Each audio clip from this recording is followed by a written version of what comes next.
Hi, it's me, Jacqueline. Welcome to my channel. If you are new to the channel, then please subscribe to my channel and join me at Patreon. Link in the description. Her words were meant to reassure me, and they did partially. But the fact that I was a topic of conversation at all still stung. Thanks, Lydia, I said, managing a small smile. You didn't have to do that. She shrugged. Of course I did. You're my best friend, Lexi. Nobody messes with you and gets away with it. Her loyalty warmed me, but it also reminded me of how much I stood to lose if things went wrong. The rest of the day passed without incident, and by the time I got home, I felt almost normal.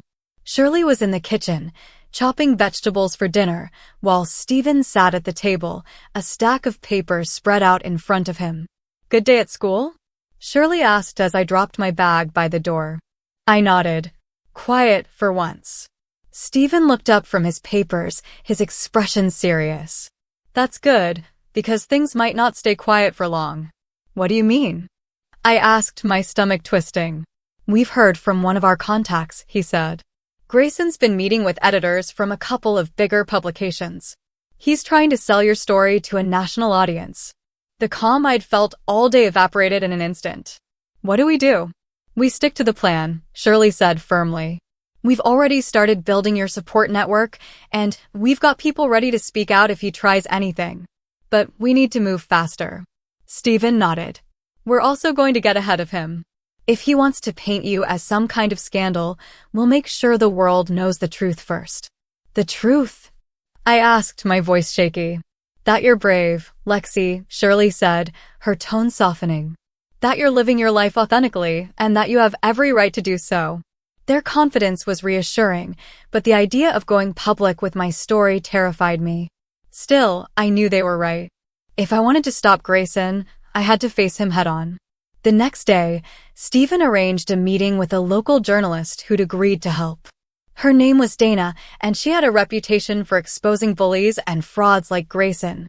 We met at a coffee shop downtown, the kind of place where the hum of conversation provided just enough privacy. Dana was sharp and no-nonsense, her dark eyes studying me intently as I told her my story. You're brave for coming forward, she said when I finished. And you're right to fight back. Grayson thrives on fear, but people like him only win if you let them. Her words bolstered my resolve, and by the end of the meeting, we'd outlined a plan.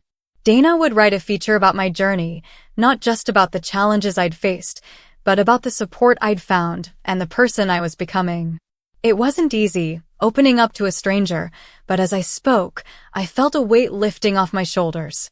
For the first time, I wasn't just reacting to Grayson's threats, I was taking control. When I got home that evening, Shirley and Stephen were waiting, their expressions expectant. How'd it go? Shirley asked. Good, I said, surprising myself with the sincerity of my answer. Dana's on board. She's going to help us get the story out. Shirley smiled, her pride evident. That's my girl. Stephen nodded, his usual serious demeanor softening. You did the right thing, Lexi. Grayson won't know what hit him. That night, as I lay in bed, I thought about everything that had led me to this point. The fear, the doubt, the whispers and stares, they were still there, but they didn't feel as insurmountable anymore. For the first time, I felt like I was more than just a target. I was Lexi, and I was ready to fight for myself. The day Dana called to confirm her article was live started like any other.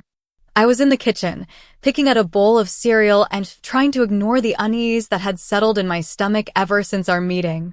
Shirley was at the counter, her laptop open, reading something intently while Stephen sipped his coffee at the table, his phone buzzing intermittently with messages. Lexi, Shirley said suddenly, glancing up from her screen. You should check your phone. I hesitated, the spoon hovering halfway to my mouth. Why? Because the article just went live, she said, her tone steady but edged with tension. Dana sent me the link. It's good, Lexi. Really good.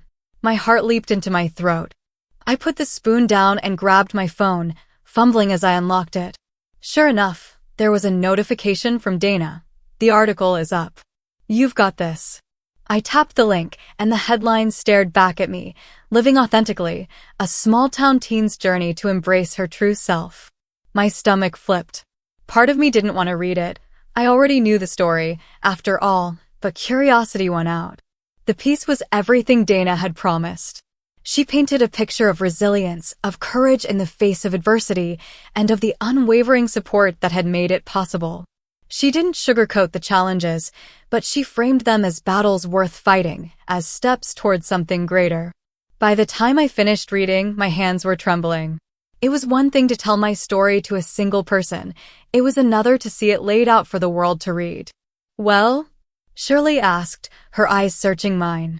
It's good," I said, my voice barely above a whisper. "It's more than good," Stephen said, leaning back in his chair.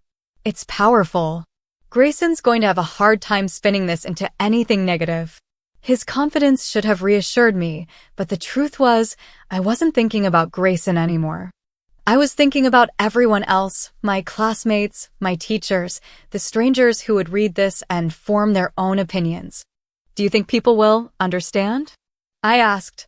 "Some will," Shirley said, her tone softening. "And some won't. But the ones who matter? They'll see the truth, Lexi. That's what counts."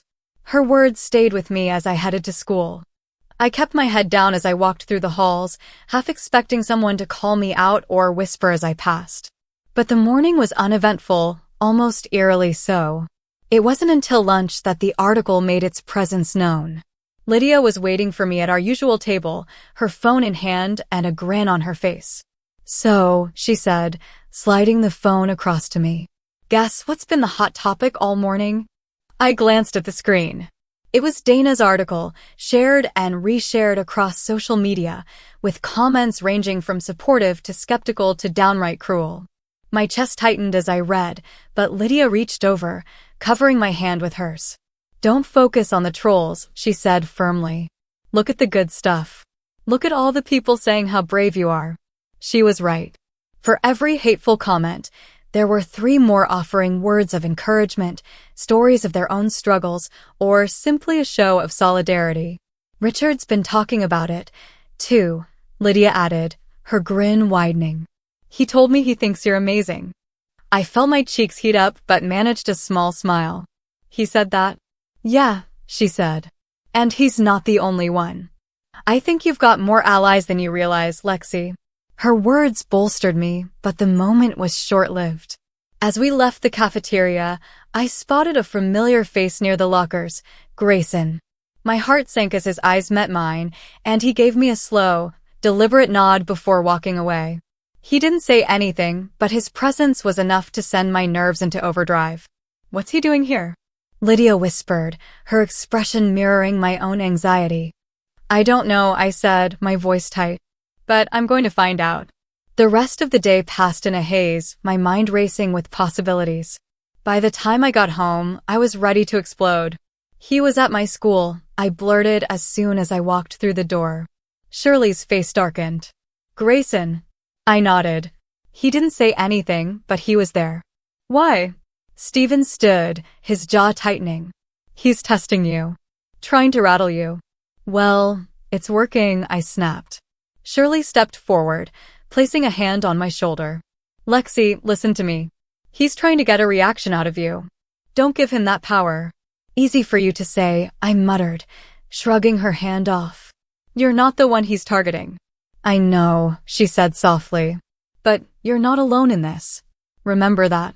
Her words were meant to comfort me, but they didn't erase the knot in my stomach. Grayson wasn't done with me, not by a long shot. That evening, as I scrolled through the article's comments, I stumbled across one that stopped me cold. "Nice story, but there's more to her past than she's letting on. Stay tuned." It wasn't signed, but I didn't need a name to know who had written it. The cryptic comment haunted me for the rest of the night. I read it over and over, trying to figure out what Grayson meant by more to her past. What did he think he knew? And what would he do with it? Shirley and Stephen were equally unsettled.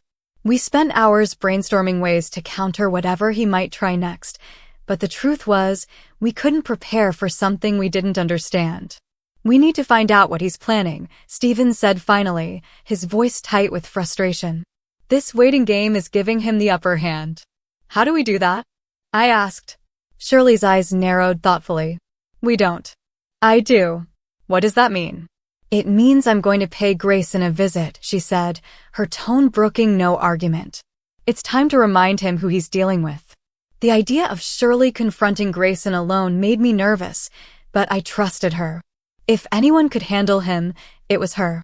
The next morning, Shirley left early, her expression grim but determined. Stephen stayed behind, keeping an eye on social media and news outlets for any sign of Grayson's next move. I tried to focus on school, but the anxiety gnawed at me, making it impossible to concentrate. Lydia noticed immediately. What's wrong? She asked as we walked to class. Grayson's still at it, I admitted, lowering my voice. He's planning something. We just don't know what. Her brow furrowed. Do you think it's about Alex? I froze, the mention of my old name sending a jolt of fear through me. What do you mean?